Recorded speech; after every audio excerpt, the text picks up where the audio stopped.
All right, right. Okay, guys. Good morning. Once again, we have another beautiful here space for you guys. And I was keeping the guest speaker a surprise, and I guess we are still keeping her surprised with a little bit of a black screen here.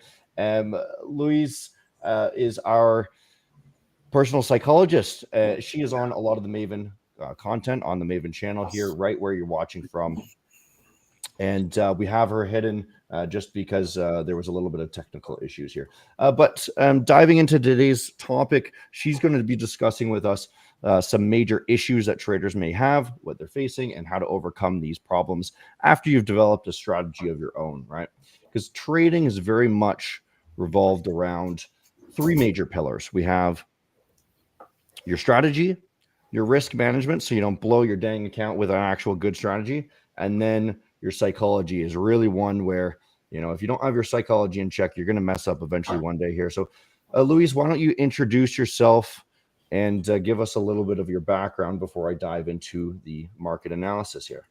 Yeah, of course. So firstly, apologies that my video is not working, but it's nice to meet you all. So my name's Louise. I'm a trading psychologist. So over a decade ago, after coming back from Australia, I came back into the UK to look at a new career path. At that time, I became a clinical hypnotherapist, an NLP practitioner, and I did a lot of education around psychology and became accredited as a psychologist. So at the time as well, I was trading Forex for many years. I also come from a family of very successful traders, so I guess it's been in my life since I was about 5 years old.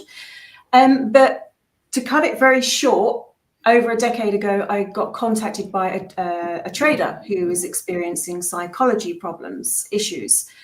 We worked, and within a very short space of time, the changes were transformational. So that's when Hypnosis for Traders was born. And that was over a decade ago. And since then, it's just evolved over that time. So. Yeah, wonderful. Yeah, guys, we're seeing lots of hype for Louise here. Why don't you give her a warm welcome and invite her to the stream here? And while I dive into my market analysis here, let's just make sure I've got the right one. Okay, here we go. Right. There it is. Okay, guys. So before we get too much into the psychology side of things, as always, we like to predict the market because we are traders and that's what we do for a living, right? Guys, we did make a really, really nice call there on Bitcoin right before the stream started, really this morning or last night or something. We called for this dump, right? And with the monthly close, we had a very saddening sign. I was really looking forward to the bull market, but it looks like we've confirmed that we've actually been entering into a bear market here. This is my opinion. We're actually back into a bear market, and I fully expect us to be coming back down to these 30 to 40 ranges down here. It's going to be a little bit of a lull here. So if you are holding crypto, I advise, not financial advice though, to reduce risk. Okay. That's what I've personally done. I have a little bit of crypto left, but we have taken a short here personally, right? If you look at the weekly, you can see similar sort of lining up here. We have a candle that's super, super bearish and then probably continuation to the downside. That can change at any moment though. S&P looking a little bit better than the NASDAQ, but we are pulling back as well. And markets usually tend to coincide with each other. The NASDAQ, again, if we see weekly candles closing bearishly beyond this level here, right, that was our sign earlier that the NASDAQ was actually going to continue the downside. So I guess Bitcoin is catching up. The S&P was actually super, super bullish. So we'll see how that plays out as we go on. Dow Jones, as always, kind of just being the lone rider here, kind of doing something on its own, right? And it's still breaking these new highs there, guys. Okay, so that's all we wanted to update you guys on there. So stay in touch for more market updates, right? Let's close that and jump back in. Okay. So going back to Louise here, overlooked skills, okay, practices that traders may be missing out on. It's a very common thing, and it's a really difficult question for people to see what their blind spots are, right? You can't know what you don't know, right? So maybe let's point out a couple things that traders might be missing out on, and what do you think the most overlooked skills and practices are that traders should develop? Yeah, I mean, that's a really good question. I would say that the number one practice is breath work, because we'll talk more about the emotions, but trading, we know that it can bring up the fear, a lot of fear. And so one of the most powerful and effective practices that a trader can have is breath work. There's many, many different techniques out there. But it's about kind of getting yourself into a space where you just go from a heightened level of stress, anxiety, fear, down to calm within 60 seconds just by using your breath in a certain way. So the number one practice that every trader should have and develop and use consistently is a breath work technique, because it will start to reduce the stress, the fear, and it's good for us overall. So that would be definitely the first practice. There's many different practices that traders can use to achieve long-term success and manage their emotions. Another one is visualization. I say that trading is a lot like a professional sport. And every or most professional sports people use visualization and mental rehearsal to overcome challenges and to really get themselves into a peak state. Okay, lovely. Yeah, I can definitely attest to meditation and breath work sort of thing. Just simple practices at the end of the day like that have really helped reduce my personal anxiety and kept me calm for longer periods of time, not just while doing them, but for extended periods, for days and weeks afterwards, for even just doing, a simple 30 minutes at the end of the night. So I definitely attest to that. Ryan, tell me about your meditation routine. I know you have one. Your microphone is muted. There we go. My meditation is the gym, obviously, right? That's what I prefer to let steam out. That's what I prefer to clear my head. It's really as simple as that. I try not to miss it ever. A lot of days I go twice, to be honest with you. So that's just my place of peace. I don't listen to music when I'm there. I might listen to like a motivational podcast or something, but most of the time that's it. So it's pretty much as simple as that. Right. So I think Louise was really saying a lot about breath work here. So hopefully these are kind of our spins on them. I suppose we should be kind of implementing a couple of the things that she's been suggesting here as well, though. And then seeing if that can help ourselves. Okay. What are the core emotions that traders need to focus on managing then? Let's say they've already gone through this breath work. What's popping up in the moment that we should be aware of? Okay, so the core emotion is fear. So I'll give you an example. Say I get contacted by many traders who say, look, I've got a lack of discipline. I'm over trading, I'm revenge trading, all of these things, and they feel overwhelmed, and I understand, but it generally stems from one core emotion, which is fear. Now, fear is primitive. It comes from dinosaur times. We can't suppress it, but it's how we manage it. One of the most important things is to work out for each individual trader is why is this fear coming up? Because there's the fear of missing out. There's the fear of the uncertainty, the fear of losing capital. There's so many different fears, but it stems from a fear. Now, it's a perceived threat. And in a way, it's there to try and keep us safe. But of course, traders don't want that. They just want to trade and but it is the core emotion. And I think the biggest thing is to start to try and identify why this fear is coming up. What are your triggers?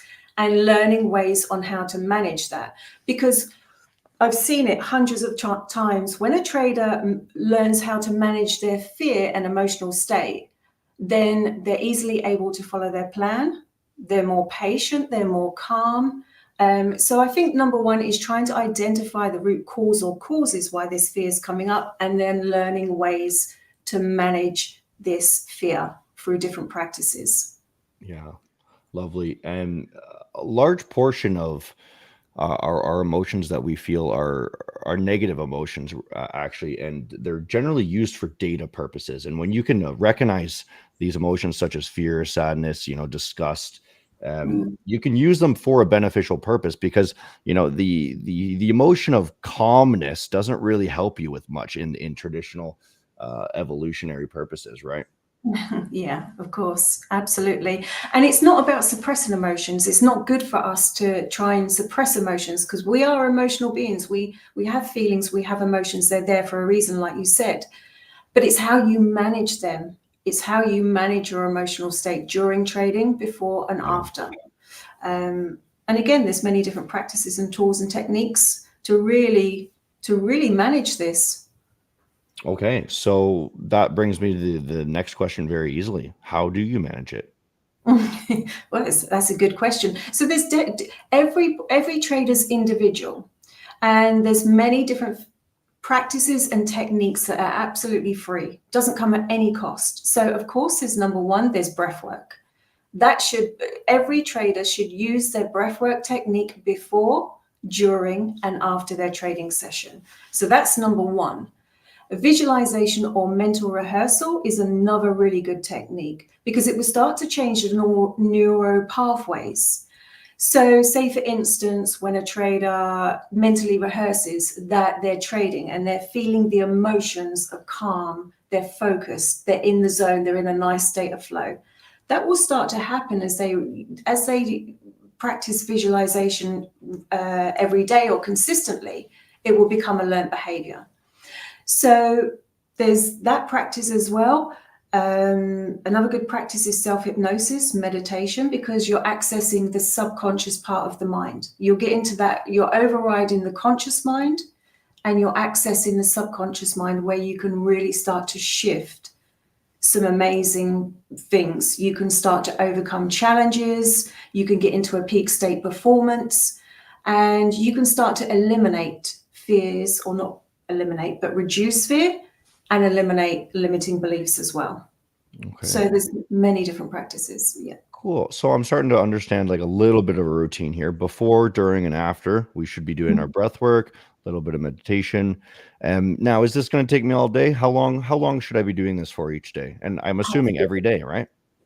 Yeah, I mean, obviously it's consistency. Like in trading, consistency is key. The more you do something, the more it becomes a subconscious behavior and pattern. So absolutely, my recommendation is it doesn't have to take more than 20 to 30 minutes a day to go through even one or two practices.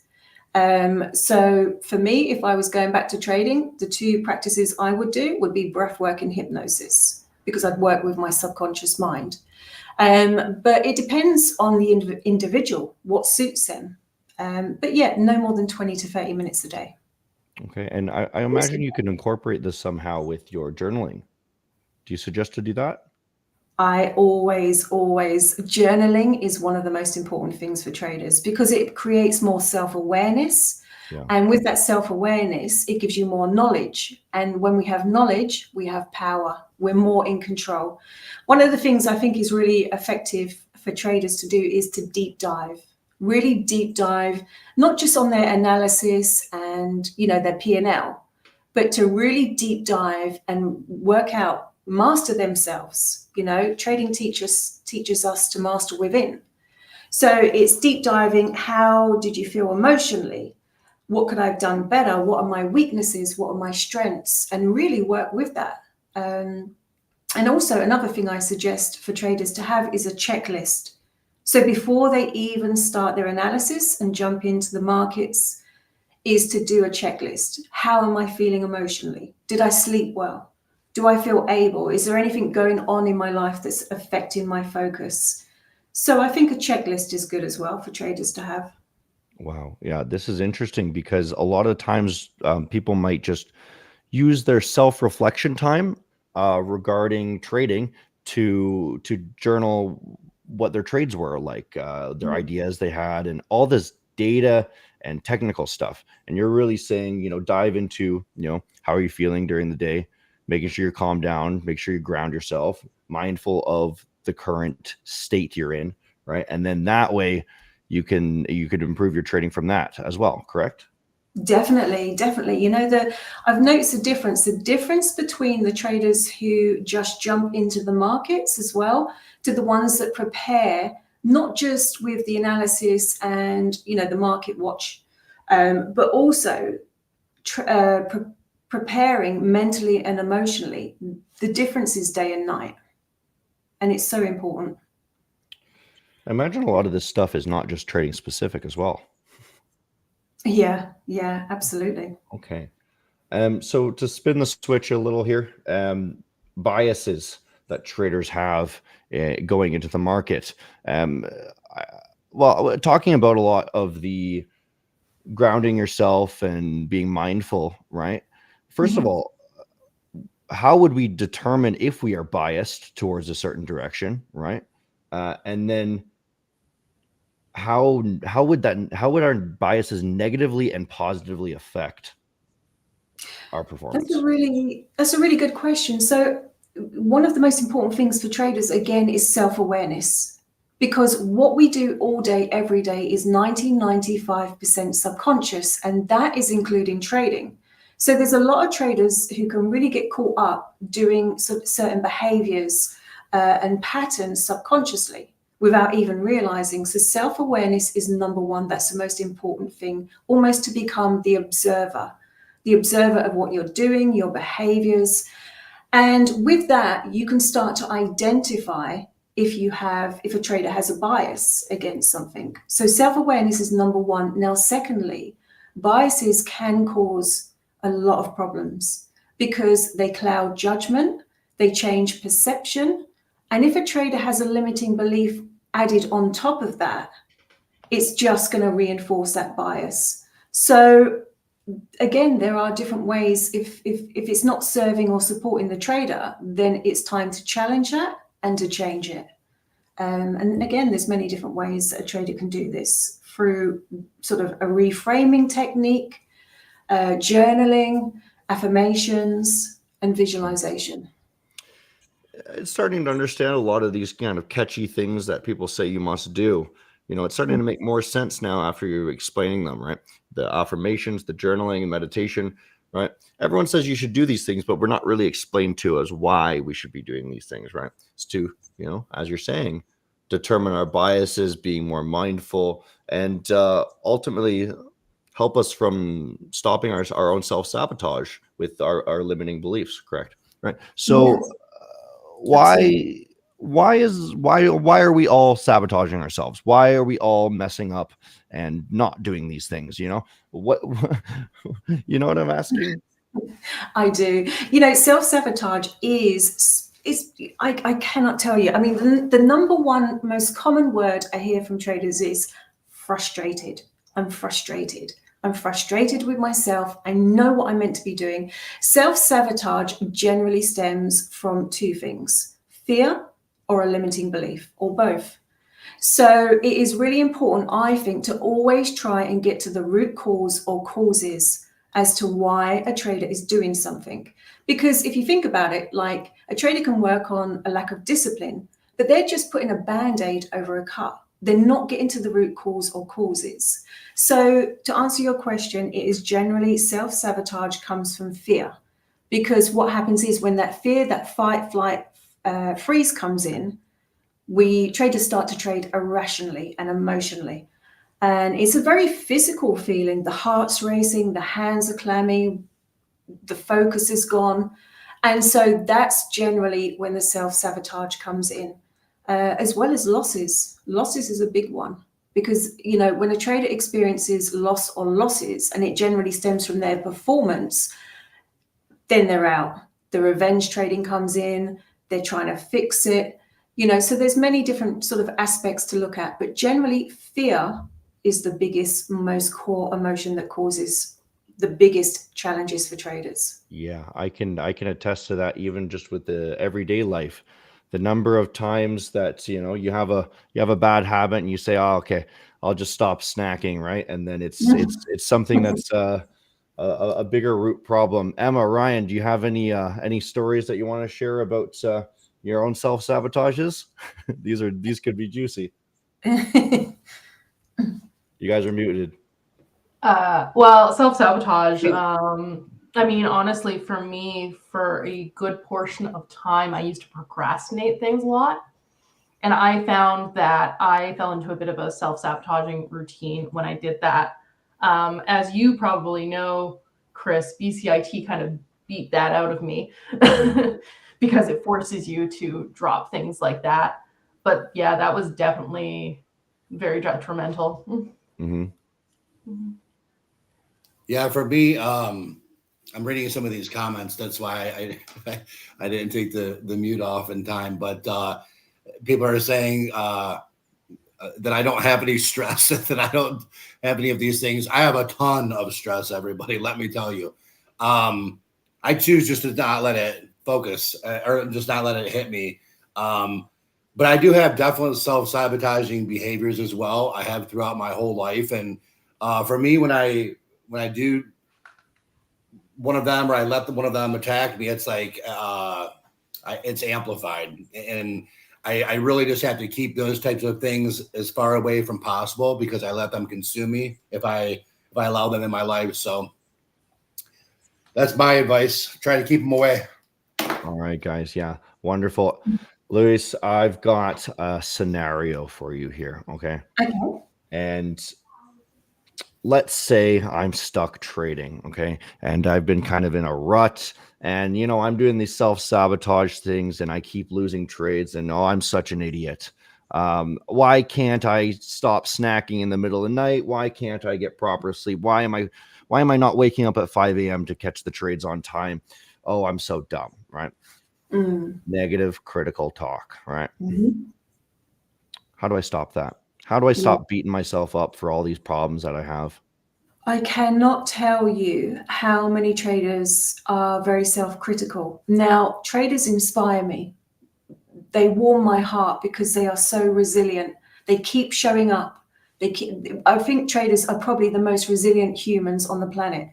But it can be difficult because with the self-sabotaging behavior, what happens then is they, instead of being their biggest supporter, they become almost their worst enemy. So it is so important for traders to start to build self-compassion. It is one of the most important things. Now, it can be difficult, I understand that, but you've almost got to challenge this self-negative talk. Now, one of the things is obviously our thoughts are very powerful. And what we say to ourselves and what we focus on is generally what we attract. And there's a huge amount, we know there's evidence for this. So when traders are focusing on what they're doing wrong and they're focusing on the setbacks and losses, guess what's going to happen? They're going to get more of it. Now, sometimes it can be difficult for a person, a trader, to go, do you know what? I'm a great trader, when they don't believe it. I understand that. But what will happen is repetition. Keep saying it, keep going with it, because it will become a subconscious belief. It will become a subconscious way.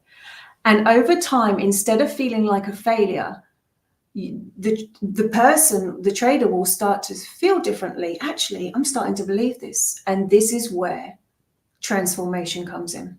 This is where the power comes in, because they'll start to do things differently. They'll start to see things differently. Mm-hmm. They'll start to become their biggest supporter. So I would say, start to be kind to yourself, build that self-compassion, do things that bring you joy outside of trading as well, and just start to reframe your mindset. It works. I've seen it over 1,000 times with traders. It works, but it takes consistent time. It takes consistency and commitment. Right. So to kind of summarize everything, because I like to make things a nice streamlined process for the viewers here, right? The best way to overcome all of these negative habits that we have, because naturally, if we didn't have any of these negative habits trading, we would be professional, great traders, right? And is to start mindfulness, start breath work and journaling, and not just journaling about your trades, but journaling about how you're feeling, right?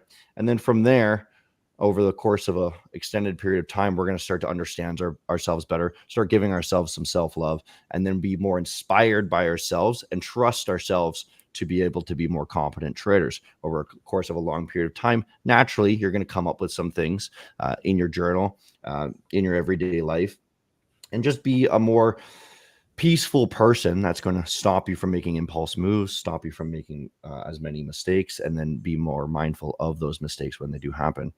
Now, to do one last quick little scenario here, let's say I've gone through all those steps, right? How do I maintain that in the future? Let's say we're doing well now, right? How do we continue building that relationship with ourselves to make sure that we don't fall back to the old ways that we used to have? Yeah, that's a good question, and it is something that is common. You know, traders think, you know, I've got this now. You know, I've had consistent, profitable months. I'm doing well, and you know, we are creatures of habit, but sometimes we can lose focus.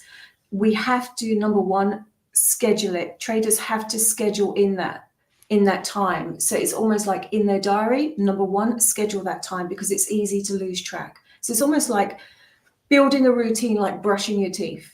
Now, it's not about getting overwhelmed with all of the amount of practices. Even one practice and one technique can make all of the difference. So number one, schedule it in the diary, make that time. And at the end of the week, you can do something like a reward. You know, like traders can reward themselves. Great, I've done 5 days of mindfulness. I'm going to give myself a treat. And it's kind of like, it starts to create a good, positive thought loop process. Now, there's strong evidence to prove that it takes 21 days to create habits and behaviors and to eliminate habits and behaviors. And it's uncanny, because I've seen it so many times. So my suggestion is do something for 21 days consistently, give yourself a reward and schedule it in your diary, and just build on that. Just build on it. Wonderful. Lovely, Louise. That is amazing stuff. Everyone in the comments seems to be commenting that they rather like this talk. So I think in the future, we're going to get you back on here. We can discuss even deeper topics, hopefully. This is one of the major topics in trading. One is your strategy, of course, and that's what everyone goes for. What's the strategy that's going to make us money? But the reality is, if you can't figure out your mind, you can't really do anything in life, right? You can't hold down a relationship. You can't hold down a job. You can't even wake up on time if you're unstable, right? And it's all built together, guys. So I can really attest to all of this. Journaling, meditation, mindfulness really does help keep you calm. I've been doing it for the past few months, and it's been a very transformative. Fantastic. Yeah. So thank you. Is there any closing words that you want to give to us? We might get one or two questions from Emma here afterwards. Of course. So firstly, I apologize I don't have a video. I will make sure I'm on camera next time. But I think what I would like to discuss in one of the live streams is beliefs.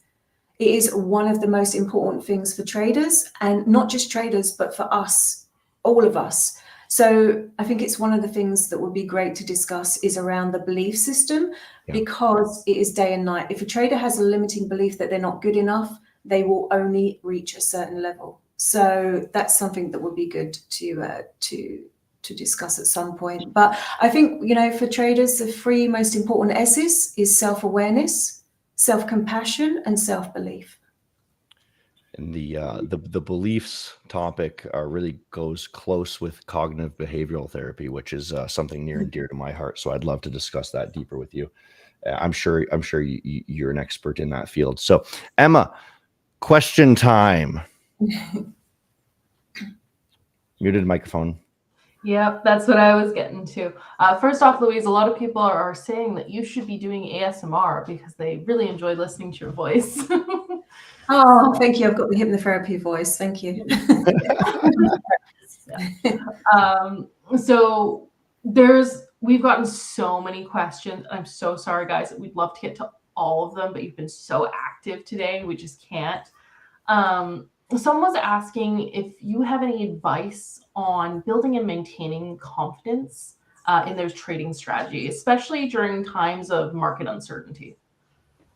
Well, that's a good question. So building confidence in the trading strategy, knowledge is power, back testing is really important.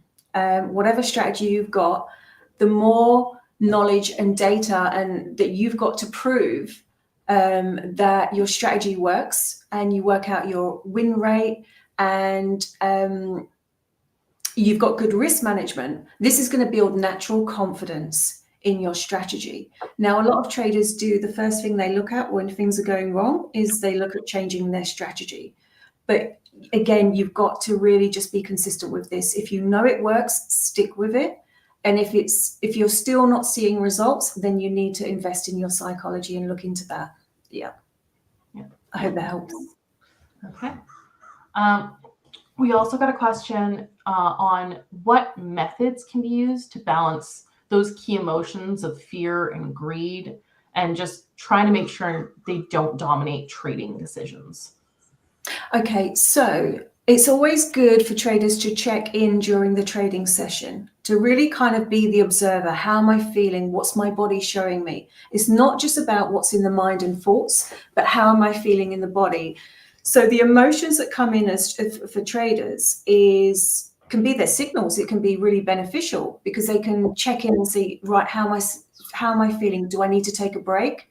Do I need to go and walk out in nature and walk barefoot? Or, just it's about checking in with themselves. I know a lot of traders who set alarms every 15 minutes. For some, it works just to say, right, how am I doing? But secondly, going on to that, if they're feeling like they're going on tilt, or they're feeling themselves losing focus, then they need to step away from the charts, come back to their breath, and see how they're feeling then. But breath work, as I keep saying, is so important. Yeah, and I'm just going to wrap it up with someone was asking about educational resources or mentorship programs to help traders with their skills and their knowledge. I will plug our playlist. We have a playlist that features Louise's content, that features all the different trading psychology elements she's been through. I will repost it in the chat along with Louise's YouTube channels. But Louise, you might want to talk a little bit about what you do and offer as well. So for me, Hypnosis for Traders offers a combination. There's 2 tiers. The first one is one-to-one sessions. I work with many traders in Canada, the US, and the UK, obviously. So I work one-to-one with traders. There's some traders I work with for like 4 sessions.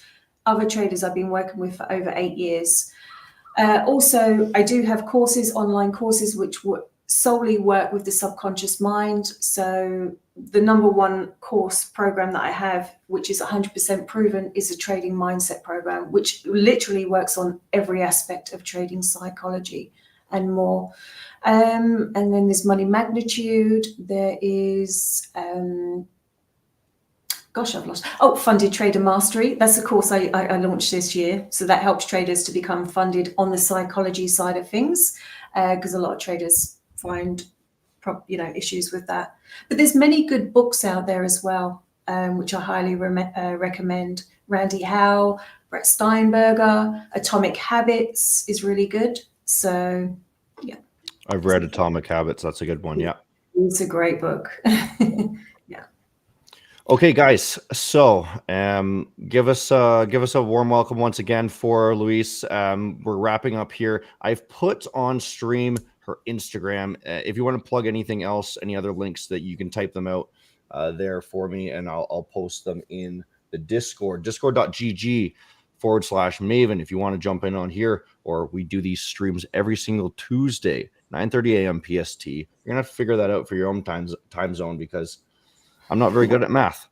Okay, guys, thank you for tuning in, and I'll see you guys next week.